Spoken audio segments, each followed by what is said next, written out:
There's a lot of stuff out there about PCMR and how great the mouse and keyboard is for gaming, but sometimes you need a controller for its small analog adjustments like in a racing game.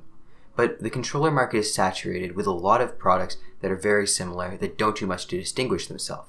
But there's one controller that really stands out, the Steam controller. It took away the staple of a controller, the D-pad, and one of the analog sticks that have been on controllers for over 10 years and replaces it with trackpads. Is this a good move? Does this make gaming better? I don't know, but I'm Charles from Tech Always, and let's get right into it. So starting off with the actual design of the controller, it's a little different. While most controllers have a convex shape or stick out in the middle, the Steam controller is concave or bends towards the middle. While some people don't like this, I actually prefer this. When I pick up the Steam controller, my thumbs land directly on the buttons with no bending needed, and it fits my hands extremely well, and it's definitely the most comfortable controller I've ever used. But I've also been told I'm dumb, I don't know how to hold a controller, and that's extremely uncomfortable, so maybe try one before you buy it. While most of the controller is matte, there are a few glossy accents around the main section of the controller. My only complaint with the design of the Steam controller is that out of the box there's nowhere to store the wireless receiver, making it very hard to travel places with it, as you need to find a place to store the little tiny receiver. While Valve did release a different back for the controller a few weeks ago that fixes this issue, you can also just use a little piece of Velcro on the controller, and I find that works very well. Getting to the actual layout of the controller, you have your A, B, X, Y buttons on the bottom right, next to your analog stick, which is on the left. Above these you have two trackpads, the one on the left having D-pad engravings, making it easier for D-pad use, but I'll get into how well this works later. In the middle of the controller you have your start and select buttons, with a Steam button for accessing the overlay and turning on the controller. On top of the controller you have two triggers and two bumpers, with a micro USB port in between in case you want to use a wired connection, but this will not charge the controller. To charge the controller you'll need to use two AA batteries, which you access by taking off the back panel, which also doubles as the back paddle buttons, which can be bound to an action or button. Now I'm going to move to the Steam controller's biggest advantage over other controllers, which also happens to be its biggest disadvantage: Steam Big Picture Mode. The Steam controller is made to work with Big Picture Mode and does not function as a controller unless you are in Big Picture Mode, something I didn't realize at first and can cause problems if you're trying to play games from some other service such as Origin, as they don't work well with adding as a non-Steam game, making them hard to play with the Steam controller. People like to complain about Big Picture Mode a lot, but it has come a long way in the past few years. It's actually pretty fluid to use with the Steam controller.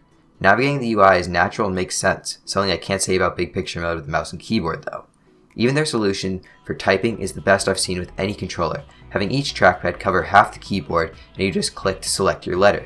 It may look weird, but it feels fluid and I'm actually a big fan of it. Once you get into a game, the experience only gets better. The controller works exactly how you would expect it to, but if it doesn't, you can rebind every single button on the controller to be any button or key on the keyboard you want, making this perfect for games that don't have native controller support. If you don't want to take the time to rebind every button on the controller to fit your needs, you can also look through community controller profiles, where people can publish their own controller profiles so you don't have to make your own, and see if any of these match your needs.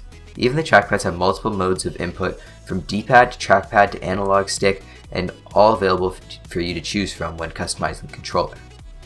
But Big Picture Mode isn't perfect either. It has a tendency to crash, leaving your controller completely bricked until you close the game, reopen Big Picture Mode, and that can take a very long time. If you're playing a game like GTA 5, that can take a few minutes to load up. I'm just going to go over a few of the main game genres and talk about how well or badly they work with the Steam controller. So racing/car games.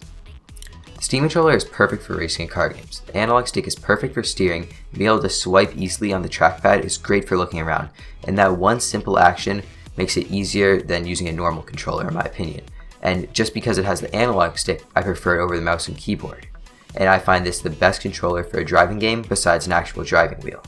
When I play GTA, I actually use a mouse and keyboard for everything except for vehicles, because I find it just so much better and the experience to be so much easier when using the Steam controller.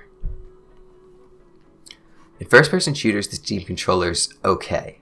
You can either use the trackpad in analog stick mode, which simulates an analog stick where if you put your thumb on the edge, it keeps moving, or trackpad mode where you need to keep swiping to move, like a trackpad.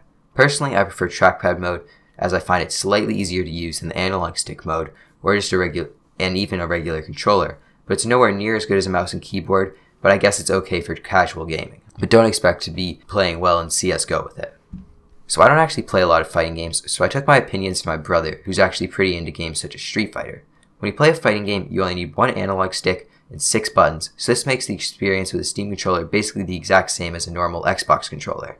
Unless you use the trackpad, which apparently isn't as good as the analog stick for the games, so basically the experience is exactly the same as the Xbox, which is still a bit better than keyboard, but it's not as good as an actual fight stick.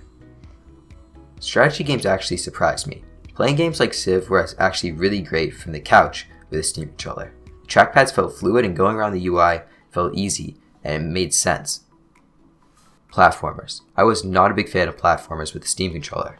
When I play a platformer, I prefer to use the D-pad, and because the Steam controller doesn't have a D-pad and you have to use the trackpad with D-pad markings, it just wasn't the same and felt clunky and unresponsive, especially in a game that needs super fast and exact movements like Super Meat Boy. Third-person platformers. This category is basically any third-person game that isn't a shooter, or not necessarily just platformers. But the Steam controller excels in these games. The analog stick is perfect for moving your person around, and the trackpad works fantastically for the camera, where you can easily swipe to look around, and I love that. Wait, desktop? So while this isn't a game, I was actually surprised with how well the Steam controller worked with a home theater PC setup. When not in big picture mode, the Steam controller uses the right trackpad as a mouse, which you can left and right click with the bumpers. The left trackpad works as a scroll wheel, where spinning clockwise is down and counterclockwise is up. The analog stick works as arrows on the keyboard if you're working on a document, and the best part is that you can bring up the keyboard I talked about how much I liked earlier by clicking in on the analog stick. With this one controller, you can fully control your PC from the couch, and I find that pretty surprising, and it's a very overlooked feature of the Steam controller. So in conclusion, will I play every game with the Steam controller? No. Is the Steam controller perfect? No. But what the Steam controller is the best controller that I've ever used. With the Steam controller, you can play the biggest variety of games than you can with any other controller, which makes it so great and versatile because of its trackpads. But that's what I think about the Steam controller. What do you guys think? Be sure to comment down below. If you like this video, be sure to like and subscribe. And maybe even hit that bell next to the subscribe button to get updates on when I upload. Also, follow me on Twitter for updates on videos. My handle is right there, and there will be a link down in the description. Thanks for watching. Bye.